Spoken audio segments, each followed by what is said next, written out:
Nigel Farage. Thank you, Madam Deputy Speaker. Could scarcely believe it last year when the county council elections in Essex and elsewhere were postponed for a year. So, clearly there is no reason at all why they can't go ahead in 2026. Although I know the local Conservative administration is fiercely opposed to that, but the whole local government reorganization is a dog's dinner. The public don't understand what's going on. You're asking people in Kiltan to vote in local elections year after year after year. You're telling them we're going to get rid of a district council that they know and understand and respect and replace it with a pretty amorphous unitary authority. So if that is going to go ahead, and clearly it is, I don't like it, but clearly it is, you need a senior elected figure. Order. Thank you, Madam Deputy Speaker. Let me reiterate again. We are committed to moving forward with local election. Now I know that is a concept that, before we show you the full footage, do us a little favor by subscribing to the channel, because over 98% of you watching haven't subscribed. Cost you nothing, not even a penny to join this channel. Have you subscribed? Difficult for the Reform Party given the absolute shambles that we're seeing in the councils that they control, whether that is Kent or Staffordshire. I know the idea of strong, effective institutions delivering for their country is something that is a 100 miles away from their understanding of what the point of government is. But let me reassure him on this. We are absolutely committed to democracy. We are absolutely committed to strong institutions, and we're committed to working with all councils to make sure they are delivering for their people. Nigel Farage erupted this week in what many are calling one of the most explosive interventions of the year, after Labour announced the sudden cancellation of a highly anticipated set of local elections. And mate, when I tell you the whole thing descended into pure Westminster chaos, I'm not exaggerating. It was like watching Parliament try to juggle chainsaws, blindfolded while pretending everything was perfectly normal, as if the British public haven't been paying attention for the last decade. The shock announcement came only hours before candidates were expecting to kick their campaigns into full swing. And let's be honest, the timing was dodgier than a kebab shop. After 2 a.m. on a Friday, rumors had been swirling all morning. Whispers in Portcullis House, murmurs surround College Green, aides marching in and out of offices like they were preparing for a sudden evacuation. And then boom, Labour steps out with a straight face, insisting the elections must be delayed for administrative stability. Yeah, all right, mate, pull the other one. Got bells on. Enter Nigel Farage, already bristling with that signature. I've had enough of this nonsense energy, the kind that makes even seasoned MPs shift nervously in their seats. Within minutes he was on the floor of the Commons, voice booming, eyebrows halfway up his forehead practically vibrating with irritation. The chamber went silent.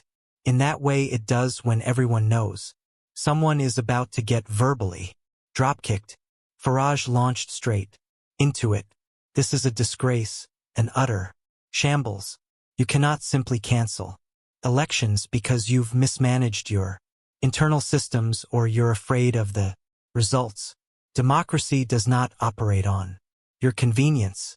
And honestly, the man sounded like he was channeling every fed-up British taxi driver, builder, office worker, pensioner, and lad in the pub who's been muttering under their breath for months about how fed up they are with political games. The Labour front bench looked uncomfortable, some avoiding eye contact, others pretending to be deeply fascinated by papers on their desks. And fair enough, because Farage wasn't letting go. He reminded the entire chamber that last year, similar delays had already caused outrage when county elections were pushed back with barely any notice. So, what's the excuse this time? He snapped. Printer ink shortages, a late delivery of ballot boxes, or perhaps you've simply realized the voters might not give you the glowing endorsement you imagined. The chamber erupted, half laughter, half groans. But Labor tried to play it cool, insisting that Farage was fear-mongering and that the delays were routine. Routine?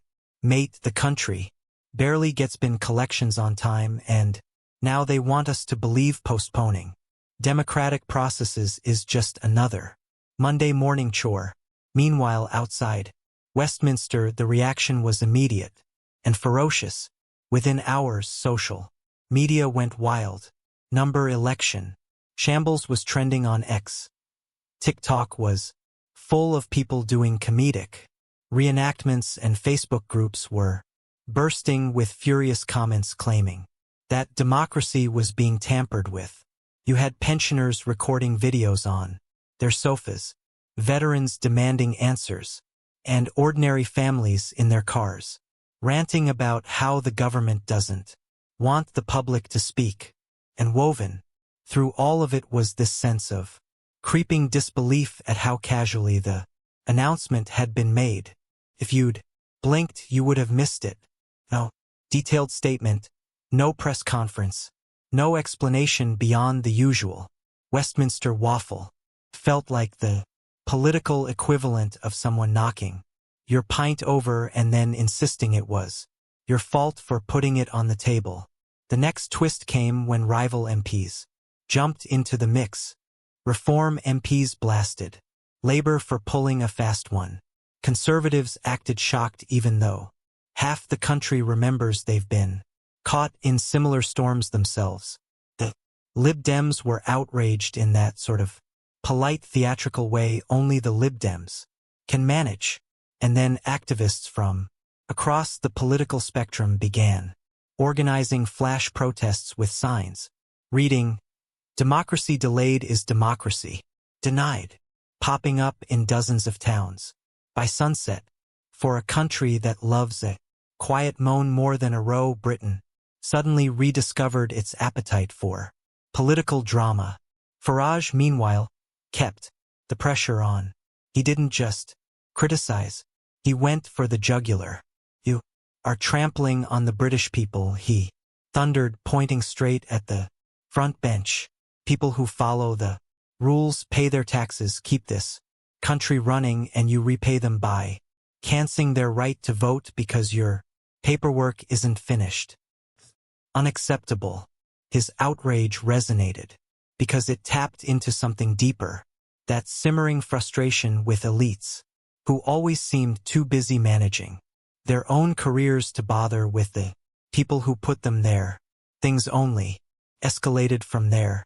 Labor's defense quickly fell apart under scrutiny. Journalists dug into their claims and found contradictions. One minister said the issue was administrative restructuring. Another blamed funding gaps. A third insisted it was about efficiency. And none of them gave the same story twice. It was chaos.